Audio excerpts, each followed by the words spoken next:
সাহারিতে অবশ্যই খেজুর খাবেন।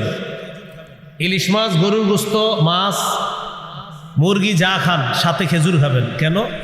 ক্বালা রাসূলুল্লাহ সাল্লাল্লাহু আলাইহি ওয়াসাল্লাম নি'মা সাহুরুল মুমিনি আত-তাম।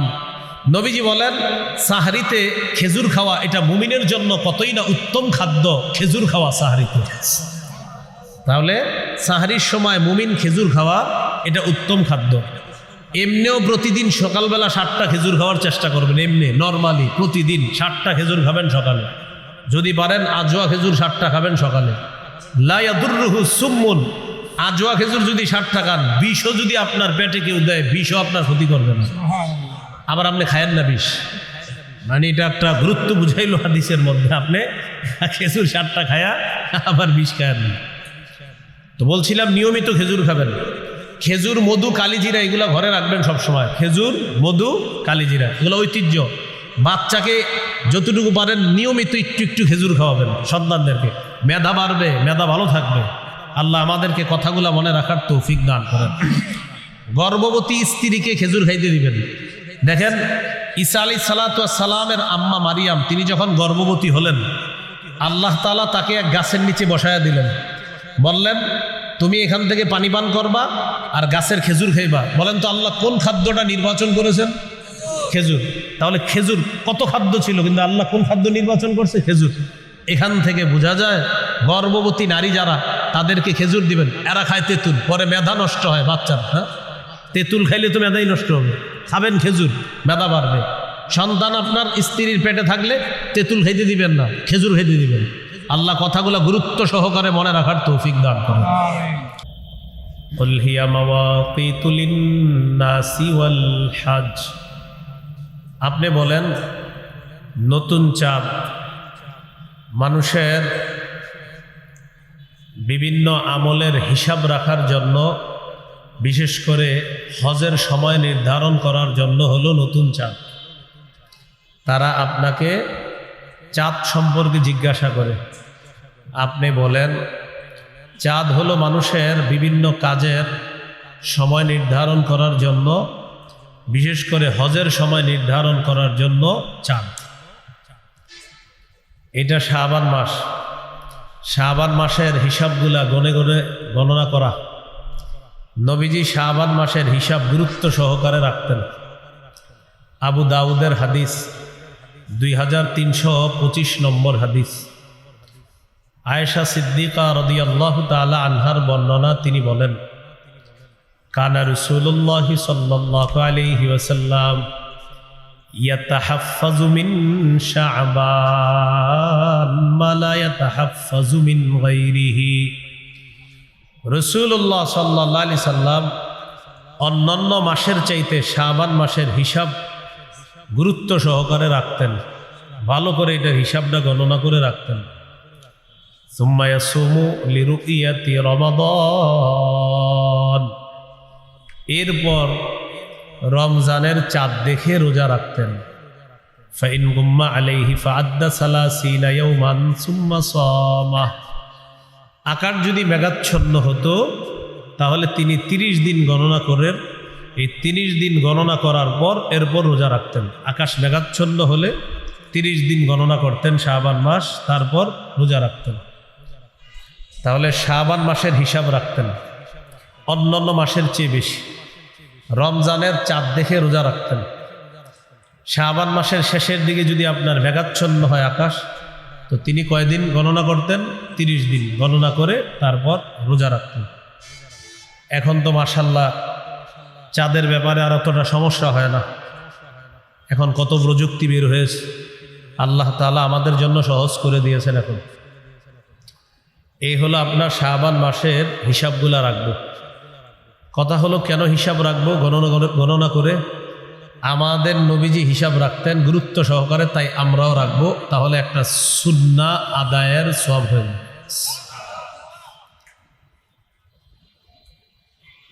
রমজান মাসের চাঁদ দেখবো আমরা, চাঁদ দেখে রোজা রাখবো। সহিহ বুখারীর বর্ণনা। ক্বালা রাসূলুল্লাহ সাল্লাল্লাহু আলাইহি ওয়াসাল্লাম সুমু লিরুইয়াতিহি ওয়া আফতিরু লিরুইয়াতিহি। তোমরা চাঁদ দেখে রোজা রাখো, চাঁদ দেখে ঈদ করো। ফাইন গুবিয়া আলাইকুম ফাকমিলু ইদ্দাতা সালাসিনা ইয়াওমা, যদি তোমাদের কাছে আকাশ মেঘাচ্ছন্ন হয় তাহলে 30 দিন পুরা করবা। তো চাঁদ দেখে রোজা রাখবা, চাঁদ দেখে ঈদ করবা। এ হলো আমাদের 1 নাম্বার করণীয়। সামনে রমজান মাস আসবে, চাঁদ দেখবো আমরা। 2 নাম্বার করণীয়, চাঁদ দেখে দোয়া পড়া। তিরমিজির হাদিস 3451 নম্বর হাদিস, তলহা রাদিয়াল্লাহু তাআলা আনহুর বর্ণনা। তিনি বলেন, রাসূলুল্লাহ সাল্লাল্লাহু আলাইহি সাল্লাম যখন চাঁদ দেখতেন তখন এই দোয়াটি পড়তেন, আল্লাহুম্মা আহিল্লাহু আলাইনা বিল ইয়ুমনি ওয়াল ঈমান ওয়াস সালামাতি ওয়াল ইসলাম রব্বি ওয়া রাব্বুকাল্লাহ। পড়ি আমরা, আল্লাহুম্মা আহিল্লাহু আলাইনা বিল ইয়ুমনি ওয়াল ঈমান ওয়াস সালামাতি ওয়াল ইসলাম রব্বি ওয়া রাব্বুকাল্লাহ। আমরা চাঁদ দেখার পরে এই দোয়াটা পড়ব। 3 নাম্বার করণীয়, রমজান মাস শুরু হয়ে যাবে যে ওই রাতে আমরা তারাবির সালাত আদায় করব। রমজান শুরু হয়ে যাবে, ওই রাতে আমরা তারাবির সালাত আদায় করব। নাসাইর বর্ণনা 2106 নম্বর হাদিসের বর্ণনা, قال رسول الله صلى الله عليه وسلم إذا كان أول ليلة من شهر رمضان فتحت أبواب الجنة وغلقت أبواب النار। রমজানের প্রথম রাত যখন শুরু হয় জান্নাতের সবগুলা দরজা খুলে দেওয়া হয়, জাহান্নামের সবগুলা দরজা বন্ধ করে দেওয়া হয়। প্রথম রাত যখন শুরু হলো, ওয়াসুফিদাতিশ শায়াতিন, শয়তানকে শিকলে বন্দি করা হয়, শয়তানকে শিকলে বন্দি করা হয়। এরপরেও রমজানে গুনাহ কেন করি আমরা? অভ্যাসগত গুনাহ করি। ওই 11 মাসের অভ্যাস, রমজানে সেই অভ্যাসগত গুনাহ আমাদের হয়ে যায়। তো রাত্রি শুরু হয়ে গেল, রমজান মাস শুরু হলো। প্রথম রাতে তারাবির নামাজ আদায় করবেন।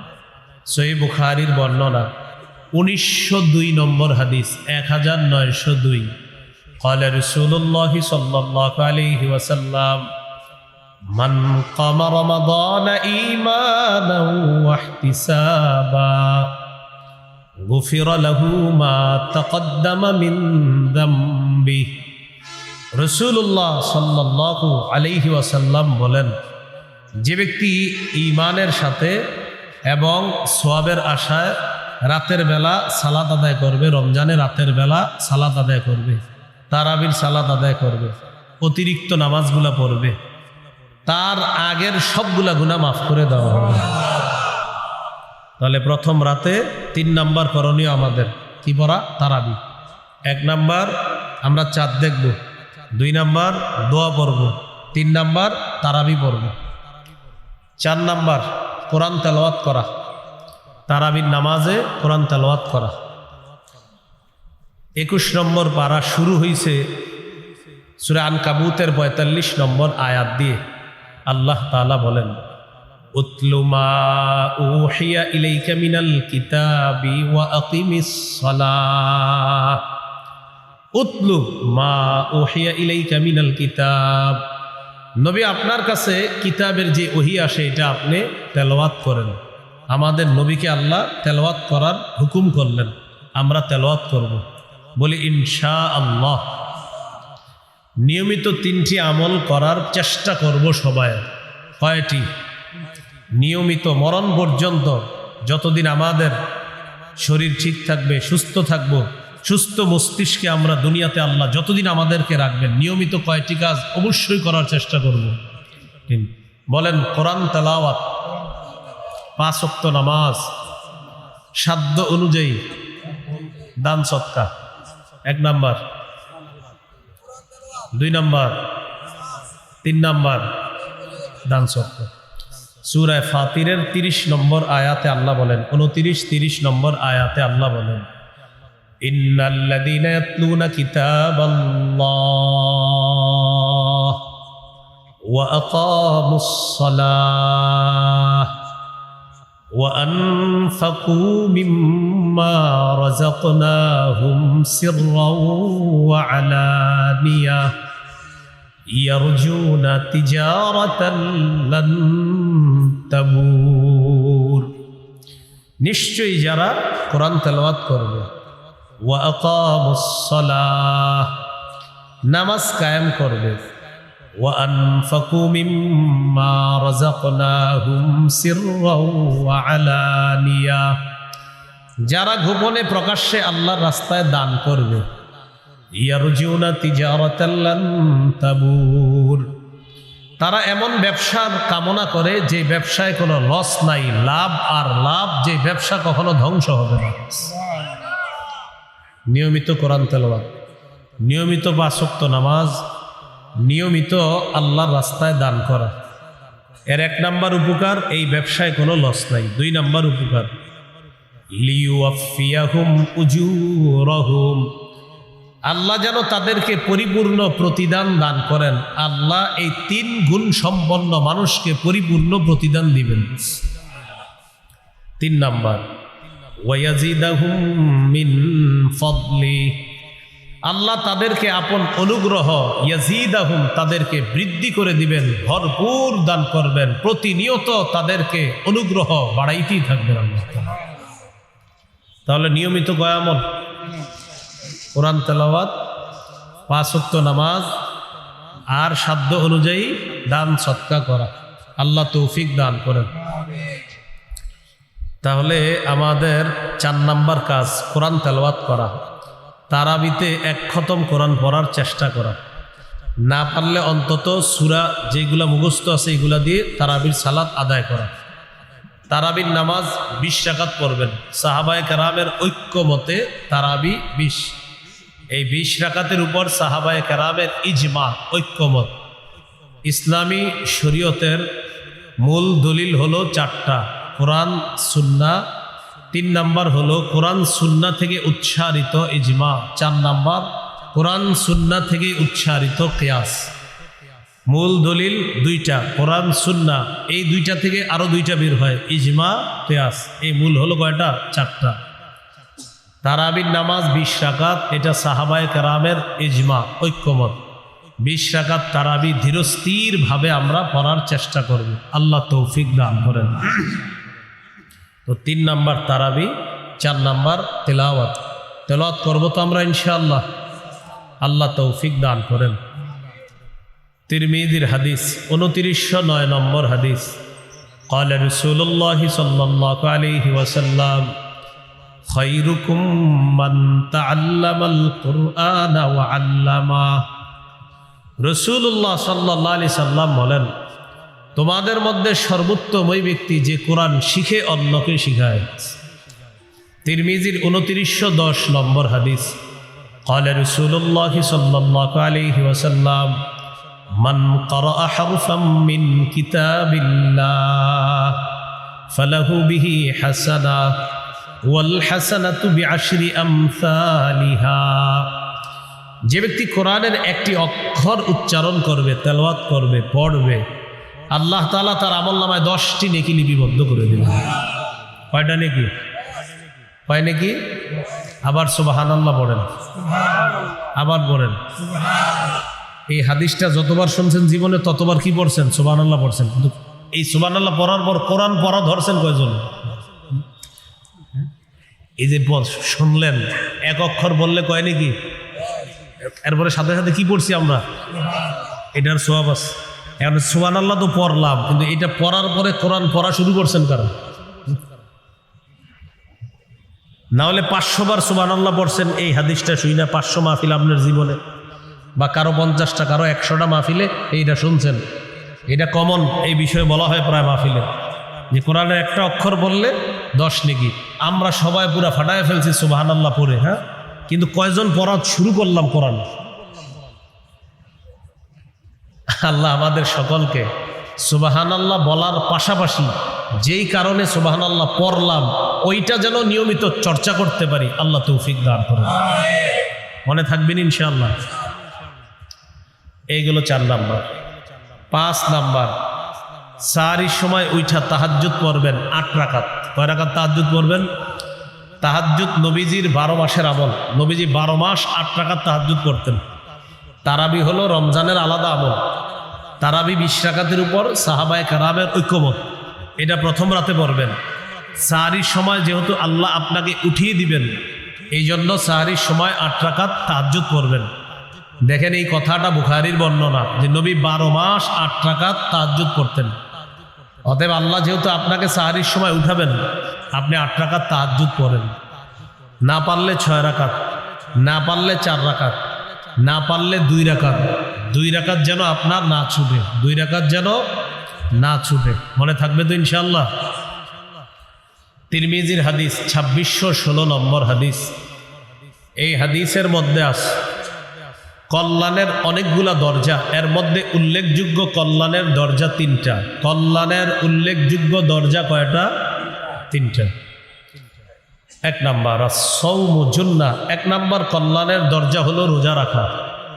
2 নাম্বার ওয়াস-সাদাকাতু তুতফিউল খাতিআ কামা ইউতফিউল মাউন নার, সদকা গুনাহকে এমনভাবে মিটিয়ে দেয় যেমন পানি আগুনকে নিভিয়ে দেয়।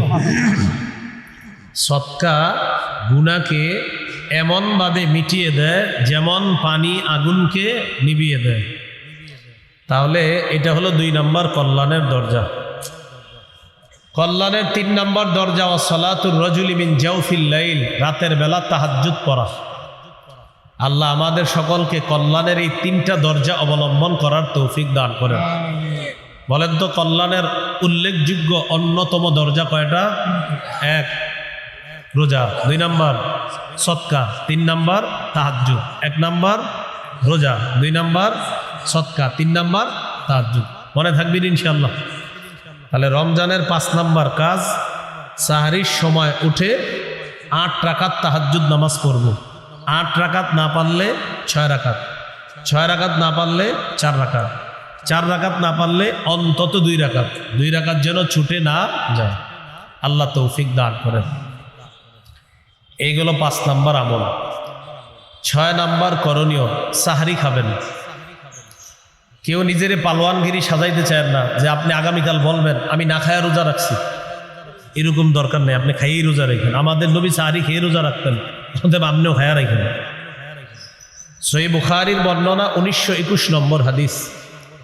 এই হাদিসের বর্ণনাকারী যায়েদ ইবনে সাবিত রাদিয়াল্লাহু তাআলা তিনি বলেন, তাসাহহারনা মা রাসূলিল্লাহি সাল্লাল্লাহু আলাইহি ওয়াসাল্লাম, আমরা রাসূলুল্লাহ সাল্লাল্লাহু আলাইহি সাল্লামের সাথে সাহরি খেয়েছি। আমরা রাসূলুল্লাহ সাল্লাল্লাহু আলাইহি সাল্লামের সাথে সাহরি খেয়েছি। সহিহ বুখারীর 1923 নম্বর হাদিস, 1923। এই হাদিসের মধ্যে আছে قال رسول الله صلى الله عليه وسلم تسحروا فإن في السحور بركة। নবীজি বলেন তোমরা সাহরি খাও, সাহরির মধ্যে বরকত আছে। অন্য বর্ণনায় নবীজি বলেন হালুম্মু ইলাল গাদাইল মুবারাক, আসো তোমরা বরকতপূর্ণ খাদ্যের দিকে আসো। সাহারিকে নবী বরকতপূর্ণ খাদ্য বললেন। নবীজি বললেন আসো তোমরা বরকতপূর্ণ খাদ্য, এটাতে অংশগ্রহণ করার জন্য তোমরা আসো। এই জন্য আমরা সাহারি খাব। সাহারি একটু বিলম্বে খাওয়া, আর ইফতার প্রথম সময়ে খাওয়া, তাড়াতাড়ি। আজ্জিলুল ইফতার ওয়া আখিরুস সাহুরা, তোমরা ইফতার একটু তাড়াতাড়ি করবা আর সাহারি একটু দেরি করে করবা, যেন শারীরিক শক্তিটা ভালো থাকে। সাহারিতে অবশ্যই খেজুর খাবেন। ইলিশ মাছ, গরুর গোশত, মাছ, মুরগি যা খান সাথে খেজুর খাবেন। কেন? قال رسول الله صلى الله عليه وسلم نعم سحور المؤمن التام। নবীজি বলেন সাহারিতে খেজুর খাওয়া এটা মুমিনের জন্য কতই না উত্তম খাদ্য, খেজুর খাওয়া সাহারিতে। তাহলে সাহারির সময় মুমিন খেজুর খাওয়া এটা উত্তম খাদ্য। এমনিও প্রতিদিন সকালবেলা 7টা খেজুর খাওয়ার চেষ্টা করবেন। এমনি নর্মালি প্রতিদিন 7টা খেজুর খাবেন সকালে, যদি পারেন আজওয়া খেজুর 7টা খাবেন সকালে। লা ইয়াদুররুহু সুম্মুন, আজওয়া খেজুর যদি 7টা খান, বিষও যদি আপনার পেটে কেউ দেয়, বিষও আপনার ক্ষতি করবে না। আবার আপনি খায়েন না বিষ, মানে এটা একটা গুরুত্ব বুঝাইলো হাদিসের মধ্যে। আপনি খেজুর 7টা খায়া আবার বিষ খায়েন না। তো বলছিলাম নিয়মিত খেজুর খাবেন। খেজুর, মধু, কালিজিরা এগুলো ঘরে রাখবেন সবসময়। খেজুর, মধু, কালিজিরা এগুলো ঐতিহ্য। বাচ্চাকে যতটুকু পারেন নিয়মিত একটু একটু খেজুর খাওয়াবেন সন্তানদেরকে। মেধা বাড়বে, মেধা ভালো থাকবে। আল্লাহ আমাদেরকে কথাগুলো মনে রাখার তৌফিক দান করেন। গর্ভবতী স্ত্রীকে খেজুর খাইতে দিবেন। দেখেন ঈসা আলাইহিস সালাতু ওয়াস সালামের আম্মা মারিয়াম, তিনি যখন গর্ভবতী হলেন, আল্লাহ তাআলা তাকে এক গাছের নিচে বসায়া দিলেন। বললেন তুমি এখান থেকে পানি পান করবা আর গাছের খেজুর খাইবা। বলেন তো আল্লাহ কোন খাদ্যটা নির্বাচন করেছেন? খেজুর। তাহলে খেজুর কত খাদ্য ছিল, কিন্তু আল্লাহ কোন খাদ্য নির্বাচন করছে? খেজুর। এখান থেকে বোঝা যায় গর্ভবতী নারী যারা, তাদেরকে খেজুর দিবেন। এরা খায় তেঁতুল, পরে মেধা নষ্ট হয় বাচ্চার। হ্যাঁ, তেঁতুল খাইলে তো মেধাই নষ্ট হবে। খাবেন খেজুর, মেধা বাড়বে।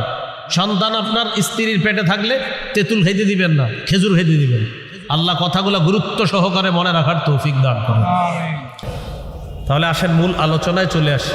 সাহারিতে কি খাবো আমরা? সব খাবারের পাশাপাশি খেজুর খাবো। খাবো তো ইনশাআল্লাহ? আল্লাহ তৌফিক দান করেন। হাদিসে আসছে ইন্নাল্লাহা ওয়া মালাইকাতাহু ইউসাল্লুনা আলাল মুতাসাহহিরিন। যারা সাহরি খায় তাদের উপর আল্লাহ রহমত নাজিল করেন। ফেরেশতারা তাদের জন্য আল্লাহর কাছে দোয়া করে, আল্লাহ যারা সাহরি খাইতে এখন সাহরি খাবে তাদেরকে আপনি মাফ করেন, তাদেরকে মাফ করেন, তাদেরকে মাফ করেন। এই হলো রমজানের আমাদের 6 নম্বর কাজ, সাহরি খাওয়া। 7 নম্বর, সাহরি খাওয়ার পর রোজা শুরু হয়ে গেল আপনার একটু পরে, মানে সাহরির সময় শেষ হলে আপনার রোজা শুরু হয়ে যাবে। এখানে একটা বিষয় মনে রাখবেন, সাহরি খাওয়ার পর যদি দেখেন এখনো আধা ঘন্টা সময় আছে, ওই সময়ও তাহাজ্জুদ পড়তে পারবেন। সাহরি খাওয়ার পরে দেখছেন কয় ঘন্টা আছে? আধা ঘন্টা বা 20 মিনিট বা 10 মিনিট আছে। তো 10 মিনিট থাকলে অন্তত 4 রাকাত বা 2 রাকাত পড়তে পারেন। 20 মিনিট থাকলে আশা করি ইনশাল্লাহ আপনি 4-6 রাকাত পড়তে পারবেন। আর 30 মিনিট থাকলে আশা করি 8 রাকাত পড়তে পারবেন। আর যদি আরও একটু বেশি সময় চান, আপনি আলাম তারা থেকে যদি নাস পর্যন্ত সূরাগুলা এগুলা দিয়ে পড়লে আপনার ওই 30 মিনিটে মোটামুটি 4 রাকাত, 6 রাকাত, 8 রাকাত পড়া যাবে ইনশাআল্লাহ। আর যদি মনে করেন না আমি নামাজ একটু লম্বা করব, ইয়াসিন পড়বো, মুলক পড়বো, তাহলে 2 রাকাত 4 রাকাত আপনি পড়তে পারেন। তাহলে কি শিখলাম? তাহাজ্জুদের সম্পর্ক সাহারি খাওয়ার সাথে না, সময়ের সাথে। সময় যতক্ষণ আছে তাহাজ্জুদ পড়া যাবে, কারণ আপনি আগেও খাইতে পারেন, পরেও খাইতে পারেন, সেটা আপনার ইচ্ছা। আল্লাহ আমাদেরকে কথাগুলা গুরুত্ব সহকারে বুঝে মনে রেখে আমল করার তৌফিক দান করেন। তাহলে 6 নাম্বার সাহারি খাওয়া। 7 নাম্বার রোজা। রোজা শুরু হয়ে গেল আপনার। বুখারীর বর্ণনা 1901 নম্বর হাদিস, 1901। قال رسول الله صلى الله عليه وسلم من صام رمضان إيمانا واحتسابا غفر له ما تقدم من ذنبه। কোনো ব্যক্তি যদি ঈমানের সাথে সওয়াবের আশায় একটি রোজা রাখলো, মনে করেন ঈমানের সাথে সওয়াবের আশায় রোজা রাখলো দিনের বেলা, তার আগের গুনাহগুলো মাফ করে দেওয়া হবে। তিরমিজির 614 নম্বর হাদিস। قال رسول الله صلى الله عليه وسلم الصوم جنة حصينة। রোজা হলো জাহান্নাম থেকে বাঁচার জন্য মজবুত ঢাল। মজবুত ঢাল, জাহান্নাম থেকে বাঁচার জন্য মজবুত ঢাল হলো রোজা। মনে থাকবেন ইনশাআল্লাহ। ভাই আপনাদেরকে একটা কথা বলি, তিরমিজির 723 নম্বর হাদিসে আসছে, কেউ যদি ইচ্ছাকৃতভাবে একটা রোজা ভেঙে ফেলে, ইচ্ছাকৃতভাবে একটা রোজা রাখলো না, সে যদি সারা জীবনও রোজা রাখে ওই একটার মতো হবে না। যদিও কাফারা 60টা রোজা, কিন্তু আপনি রাখলেন 60টা মনে করেন, কিন্তু নবীজি বলেন এটা তো একটা নিয়ম, এটা নিয়ম করা হলো যে একটা কাফারা, যে মোটামুটি তোমার একটা পানিশমেন্ট, এটা কাফারা পানিশমেন্ট, মানে এটা একটা তোমার কাফারা হয়ে গেল। কিন্তু একটা ব্যক্তি যদি একটা রোজা ইচ্ছাকৃতভাবে ভাঙে, যে না রাখে, সারা জীবনের রোজাও যদি সে রাখে, যোগের পর যোগ রোজা রাখবে, এই একটার ঘাটতি পূরণ হয় না। যদিও 60টা কাফারা আছে, কিন্তু কি একটার ঘাটতি পূরণ হওয়া সম্ভব না।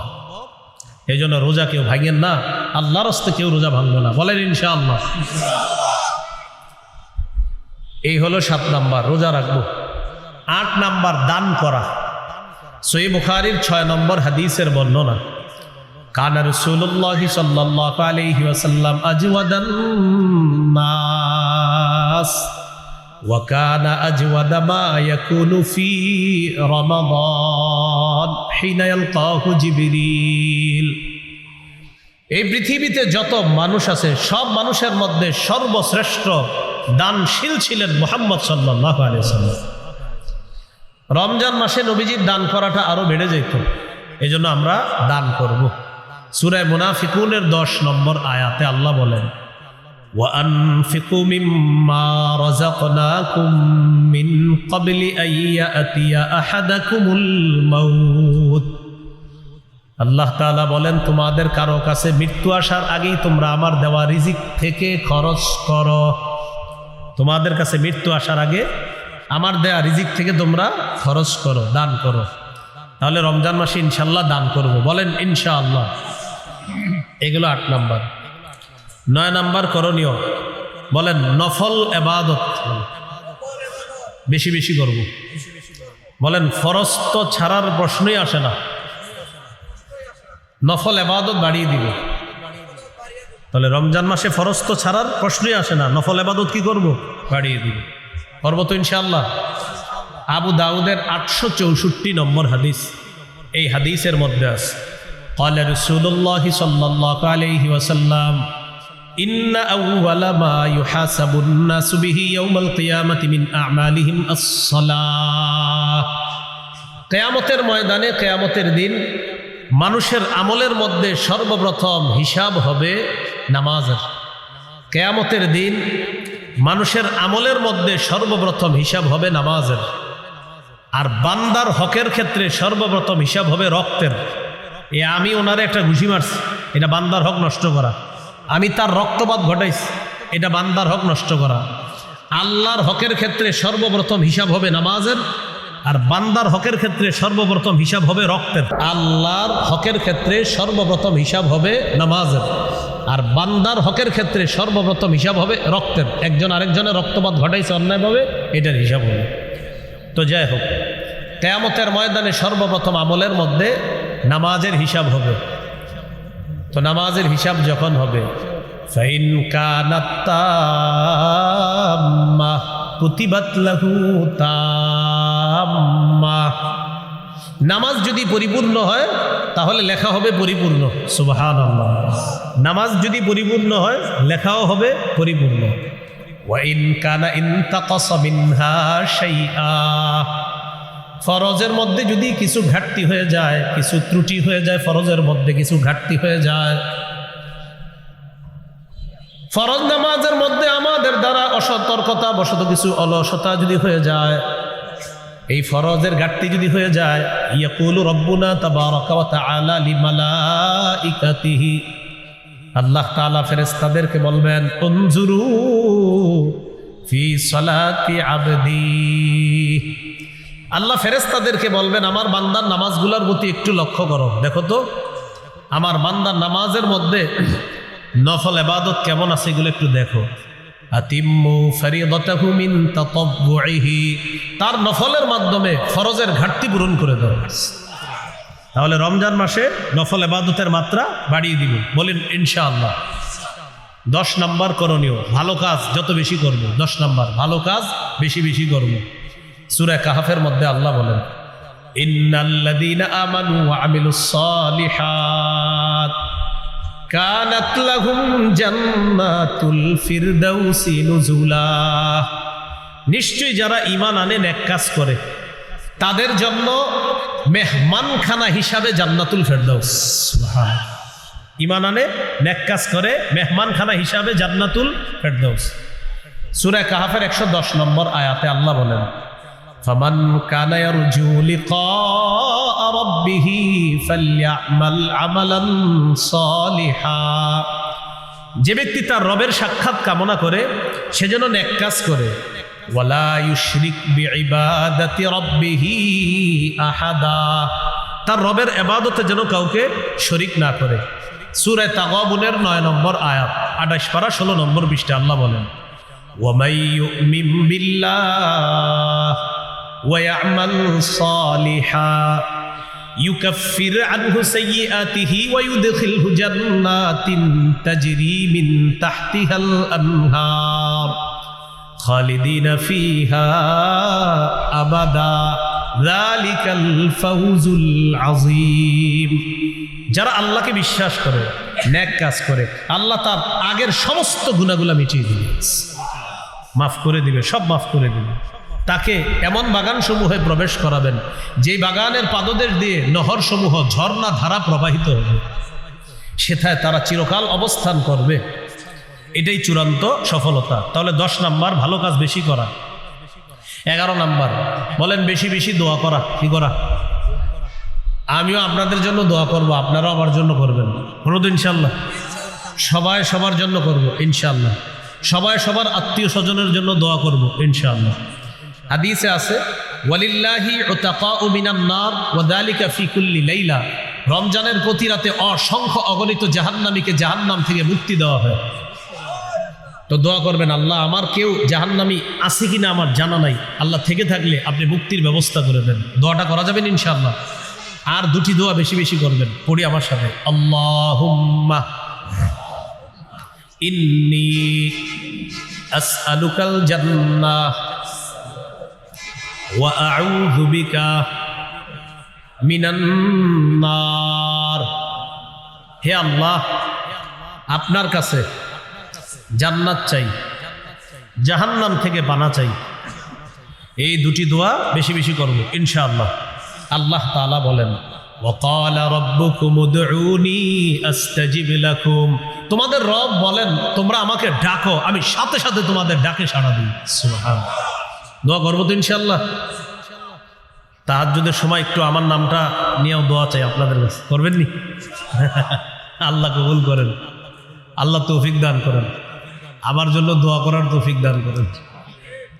আমিনের মিটার কমে গেছে, সবাই টেনশনে যে এতগুলা মানুষ দোয়া করবো, এটা কোনো কথা নাকি? সবাই সবার জন্য দোয়া, দোয়া যত বেশি করা যায় প্রত্যেকে প্রত্যেকের জন্য, আমি আপনার জন্য, আপনি আমার জন্য। এখন একটা হাদিস শোনাইলে তখন দোয়াটা আমার জন্য বাড়াবেন, আমি জানি। হাদিসে আসছে কেউ যদি অপরের জন্য দোয়া করে, আমি যদি বলি আল্লাহ গাজী সাহেবকে আপনি মাফ করে দেন, বলেন আমিন। আমি যদি বলি আল্লাহ তাদেরকে আপনি মাফ করে দেন, তারা অনুপস্থিত, আল্লাহ গাজীপুরের অমুককে আপনি মাফ করেন, আমি বললাম অমুকের জন্য, একজন ফেরেশতা বলে আল্লাহ আপনি তাকে মাফ করেন। এই আমার কাঁধের কাছে একজন ফেরেশতা থাকে, আমি যখন বলি আল্লাহ অমুককে আপনি মাফ করেন, ফেরেশতা বলে আল্লাহ আপনি তাকে মাফ করেন, তাকে মাফ করেন। তাহলে এবার বুঝেন করবেন নি দোয়া? যত দোয়া করবেন ফেরেশতা আপনার জন্য ততবার দোয়া করবে। আল্লাহ আমাদের সকলকে কথাগুলো মনে রাখার তৌফিক দান করেন। 11 নাম্বার করবেন। 12 নাম্বার জিকির করা। কি করা? 4টি জিকির বেশি বেশি করার চেষ্টা করবে। قال رسول الله صلى الله عليه وسلم أحب الكلام إلى الله 40।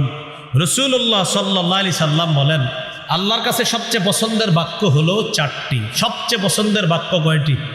বলেন সুবহানাল্লাহ, আলহামদুলিল্লাহ, লা ইলাহা ইল্লাল্লাহ,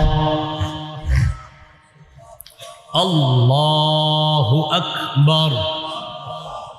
তাহলে সবাই সুবহানাল্লাহ, আলহামদুলিল্লাহ, লা ইলাহা ইল্লাল্লাহ,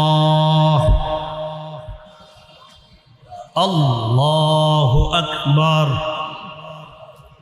এবার আমার সাথে বলেন বিশুদ্ধভাবে, বিশুদ্ধ উচ্চারণে, ধীরস্থিরভাবে এই 4টি জিকির আমরা করব ইনশাআল্লাহ। অশুদ্ধভাবে, হ্যাঁ, অশুদ্ধ উচ্চারণে, তাড়াতাড়ি।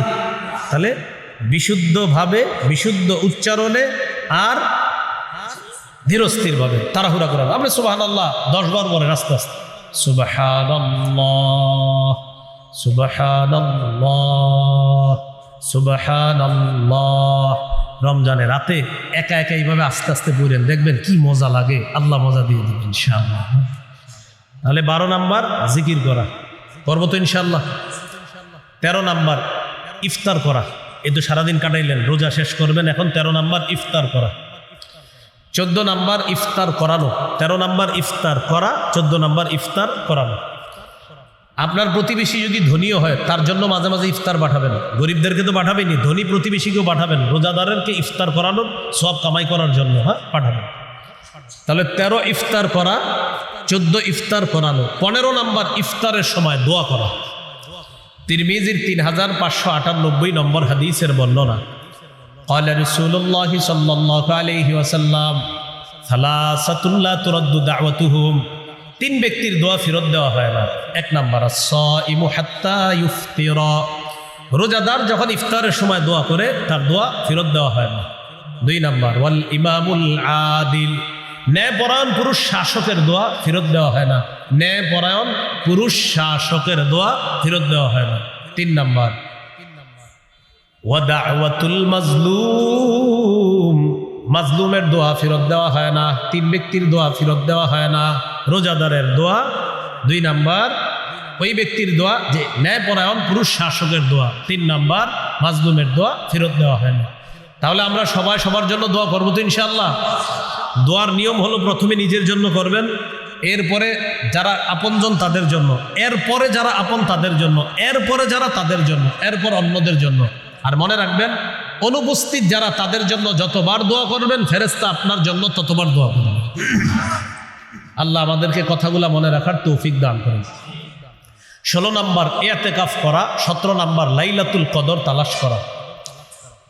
লাইলাতুল কদর বললাম 17 নম্বরে, আর 16 বললাম ইতিকাফ করা শেষ দশকে।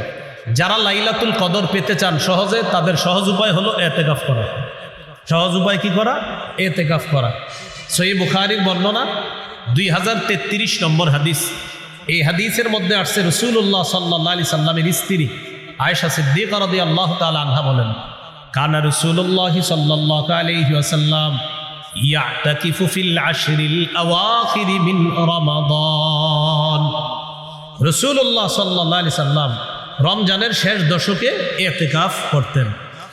আর ইতিকাফ করলে 17 নাম্বার লাইলাতুল কদরটা সহজে পেয়ে যাবেন। সূরা কদরের 3 নম্বর আয়াতে আল্লাহ বলেন, লাইলাতুল কদরি খায়রুম মিন আলফি শাহ, কদরের রাত্রি 1000 মাসের চাইতে উত্তম। 21, 23, 25, 27, 29 বেজুর রাত্রিগুলোতে লাইলাতুল কদর তালাশ করা। বুখারী একটা বর্ণনা, ইবনে আব্বাস রাদিয়াল্লাহু তাআলা আনহুমার বর্ণনা, তিনি 24তম রাতের কথাও বলছেন। কত? 24, 21, 23। ইবনে আব্বাসের একটা বর্ণনা আছে, উনি বুখারীর বর্ণনা, উনি বলছে কত? 24ও বলছে।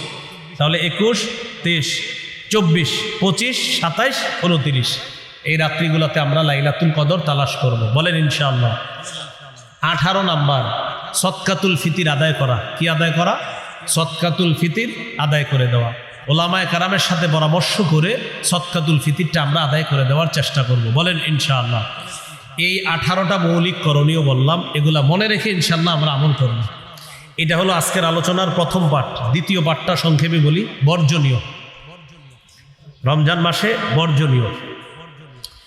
1 নাম্বার বর্জনীয়, ঝগড়া বিবাদ বর্জন করা। কি বর্জন করা? ঝগড়া বিবাদ বর্জন করা। ঝগড়া করা যাবে না। সহিহ বুখারীর বর্ণনা 1904 নম্বর হাদিস, 1904।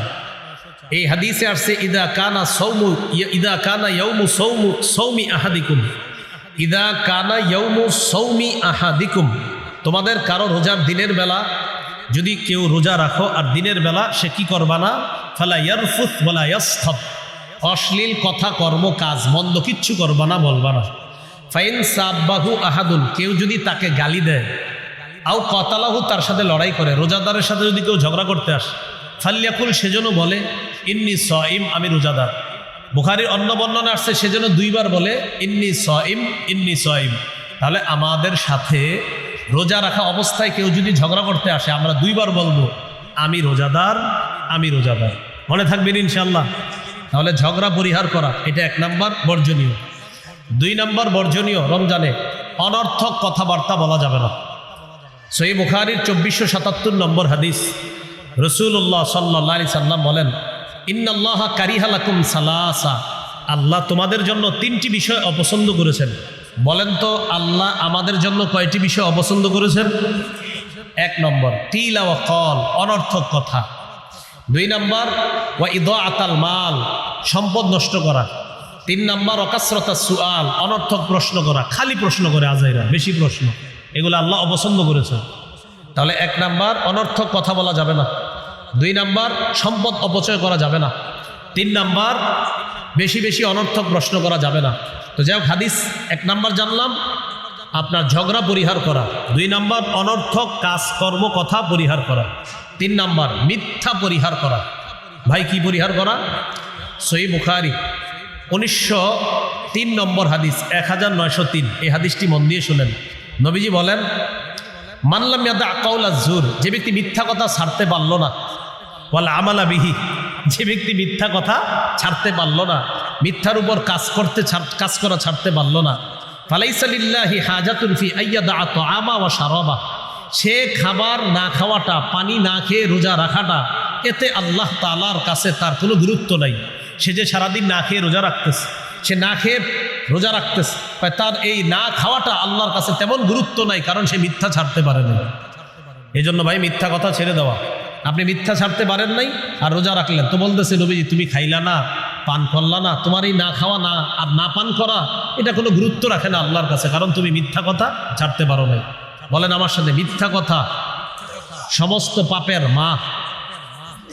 বলেন তো সবাই, সমস্ত পাপের আম্মার নাম কি? মিথ্যা কথা। তাহলে 3 নম্বর মিথ্যা পরিহার করা। 4 নম্বর গীবত পরিহার করা। কি পরিহার করা? গীবত। আমাদের বিভিন্ন পার্সোনাল মজলিসগুলা ঘি ভাত দিয়ে শুরু হয়, হইতে হইতে এটা গীবতে চলে যায়।